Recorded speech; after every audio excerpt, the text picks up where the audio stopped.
Hello students, आज हम MA201 में shear force and bending moment diagram के ऊपर एक न्यूमेरिकल देखेंगे।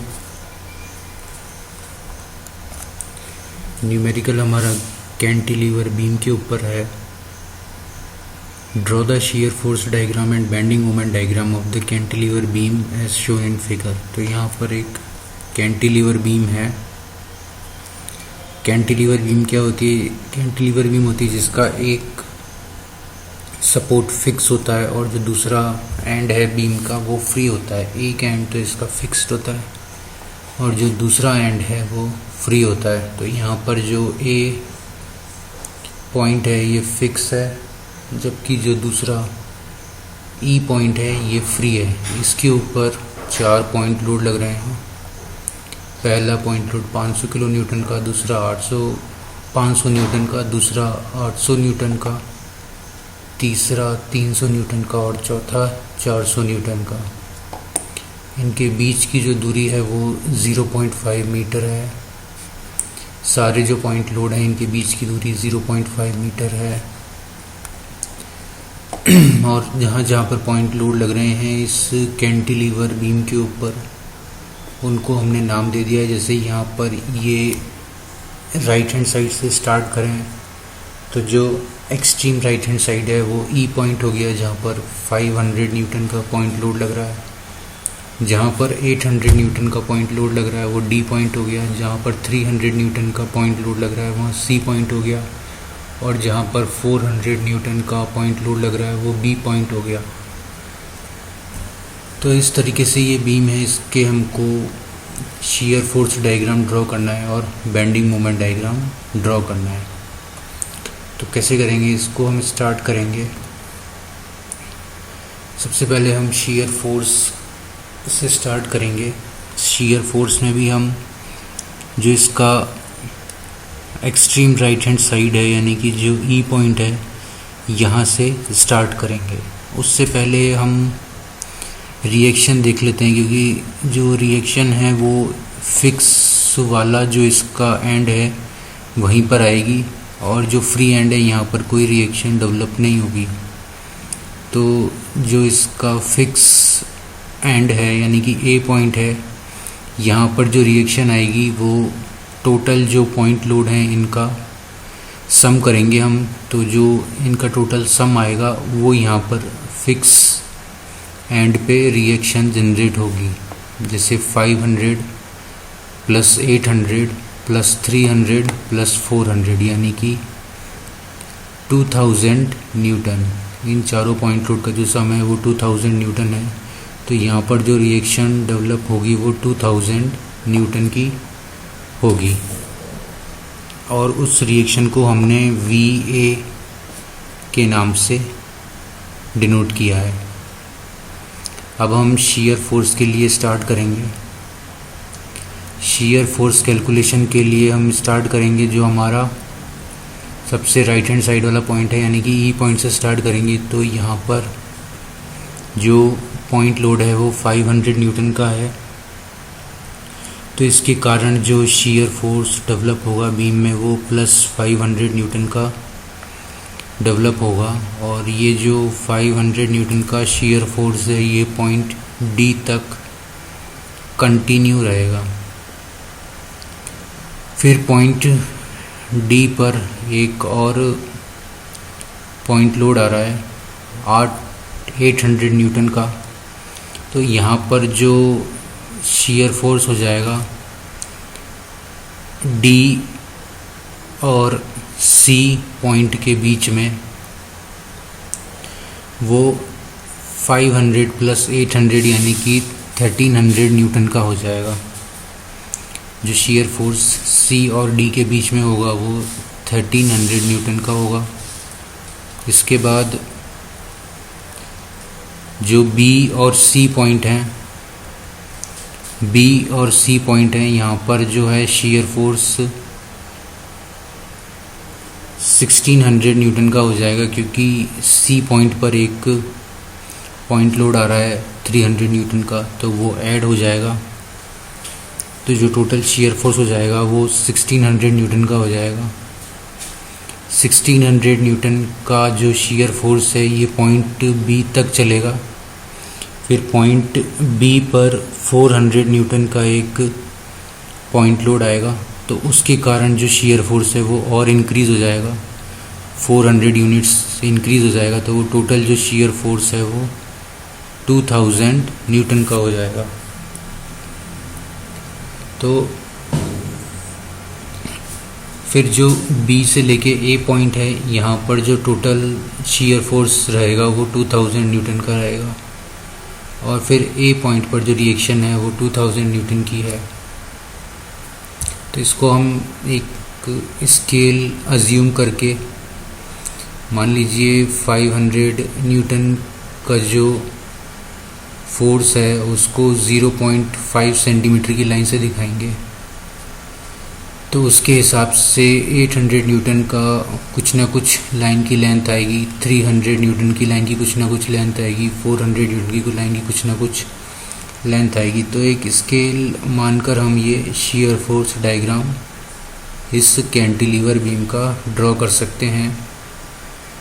यहाँ पर ये शियर फोर्स डायग्राम है जो कि ड्रॉ किया हुआ है।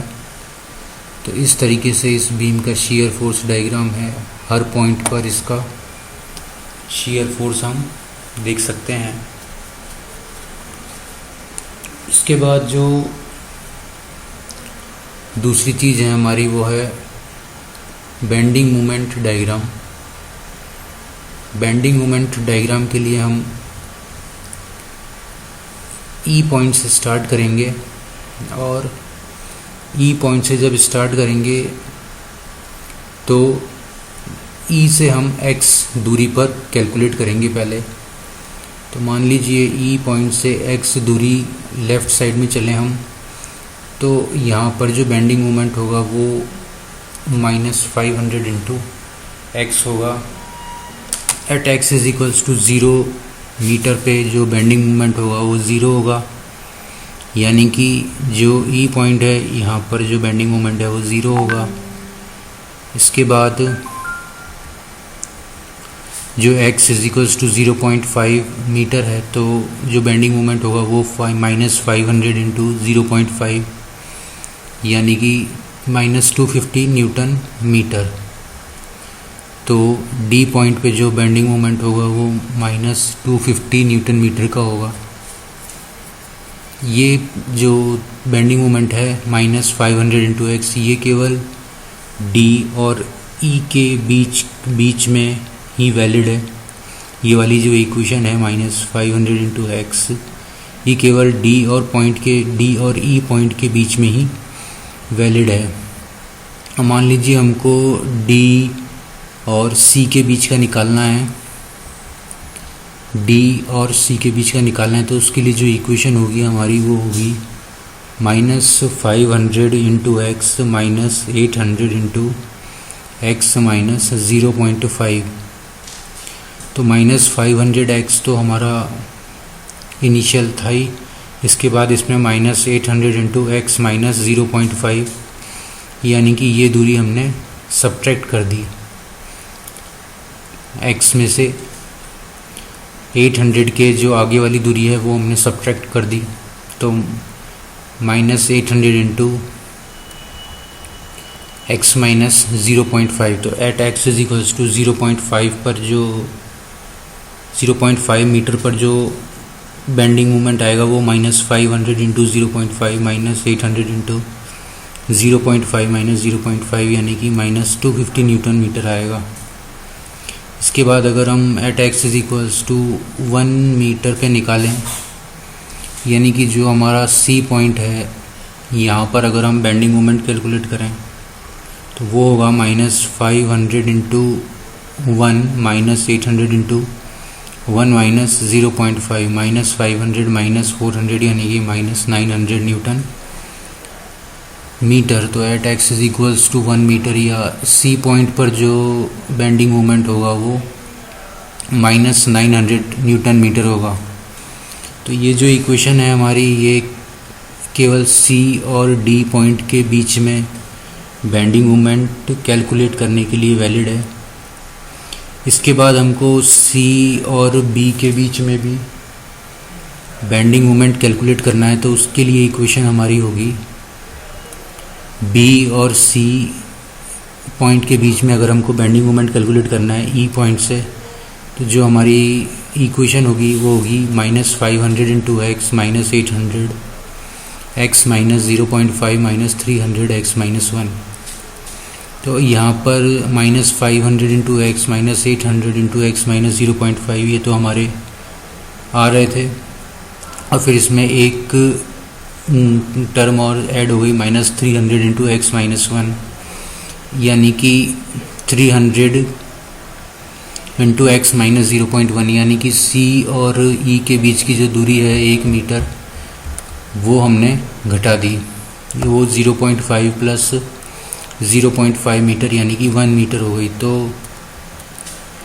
अब मान लीजिए हमको at X is equals to 1 metre पे कैलकुलेट करना है बेंडिंग मोमेंट, तो वो होगा -500 into 1 minus 800 into 1 minus 0.5 minus 300 1 minus 1 यानी कि -500 और -400 यानी कि -900 न्यूटन मीटर, जो कि हमारा पिछली वाली इक्वेशन से भी यही आया था। At X is equals to 1 metre पे, यानी कि सी पॉइंट पे अगर हमें मान लीजिए बी पॉइंट पे बेंडिंग मोमेंट कैलकुलेट करना है, तो बी पॉइंट पे जो बेंडिंग मोमेंट होगा वो जो दूरी है बी पॉइंट की ई पॉइंट से वो 1.5 मीटर है, तो -500 into 1.5 minus 800 1.5 minus 0.5 minus 300 1.5 minus 1 यानी कि -750 माइनस 800 माइनस 150 यानी कि -1700 न्यूटन मीटर। तो at X is equals to 1.5 metre पे,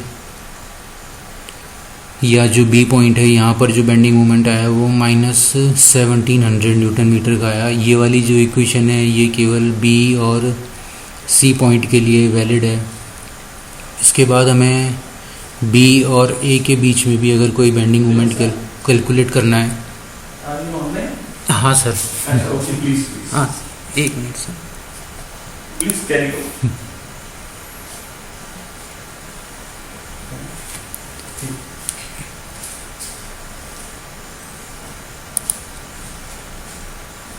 इसके बाद मान लीजिए हमें जो बेंडिंग मोमेंट कैलकुलेट करना है वो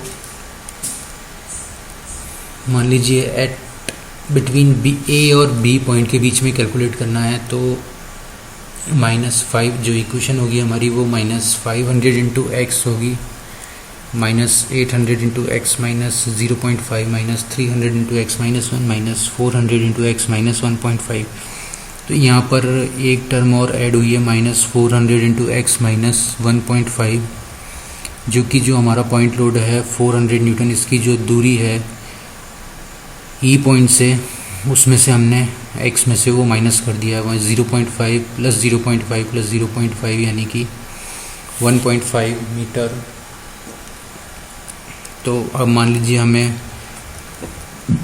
बेंडिंग मोमेंट कैलकुलेट करना है। X is equals to 1.5 metre पे, तो -500 into 1.5 minus 800 into 1.5 minus 0.5 minus 300 into 1.5 minus 1 minus 400 into 1.5 minus 1.5। तो ये जो हम कैलकुलेट करेंगे तो -750 माइनस 800 माइनस 300 माइनस 0 यानी कि -1700 न्यूटन मीटर आएगी।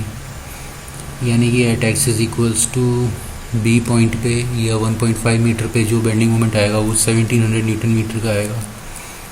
इसके बाद मान लीजिए हमें ए पॉइंट पर निकालना है, तो जो ए पॉइंट की दूरी है ई पॉइंट से वो 2 मीटर की है, तो जो बेंडिंग मोमेंट होगा वो -500 into 2 minus 800 into 2 minus 0.5 minus 300 into 2 minus 1 minus 400 into 2 minus 1.5 यानी कि -1000 minus 1200 minus 300 minus 200 minus 2700 newton metre. तो जो बेंडिंग मोमेंट है at X is equals to A point पे वो -2700 न्यूटन मीटर का आएगा। तो फिर हम हर पॉइंट पे हमने बेंडिंग मोमेंट कैलकुलेट कर लिया है, तो हम इन पॉइंटों को प्लॉट करके किसी स्केल पे लेके फिर प्लॉट करके फिर हम ज्वाइन कर देंगे तो हमारा जो बेंडिंग मोमेंट डायग्राम है वो ड्रॉ हो जाएगा। तो एम ए यानी कि जो ए पॉइंट है यहाँ पर जो बेंडिंग मोमेंट आया वो हमारा -2700 न्यूटन मीटर आया। इसी तरीके से अगर हम चाहें तो ए और बी पॉइंट के बीच में कोई सा भी पॉइंट पे बेंडिंग मोमेंट कैलकुलेट कर सकते हैं उसकी रेस्पेक्टिव इक्वेशन के द्वारा। बी और सी पॉइंट के बीच में हम बेंडिंग मोमेंट कैलकुलेट कर सकते हैं उसकी रेस्पेक्टिव इक्वेशन के द्वारा। सी और डी पॉइंट के बीच में हम बेंडिंग मोमेंट कैलकुलेट कर सकते हैं उसकी रेस्पेक्टिव इक्वेशन के द्वारा। और डी और ई पॉइंट के बीच में हम बेंडिंग मोमेंट कैलकुलेट कर सकते हैं उसकी रेस्पेक्टिव इक्वेशन के द्वारा। तो इस तरीके से हम एक कैंटिलीवर का शियर फोर्स डायग्राम और बेंडिंग मोमेंट डायग्राम ड्रॉ कर सकते हैं जब उस पर पॉइंट लोड लगे हों। Thank you.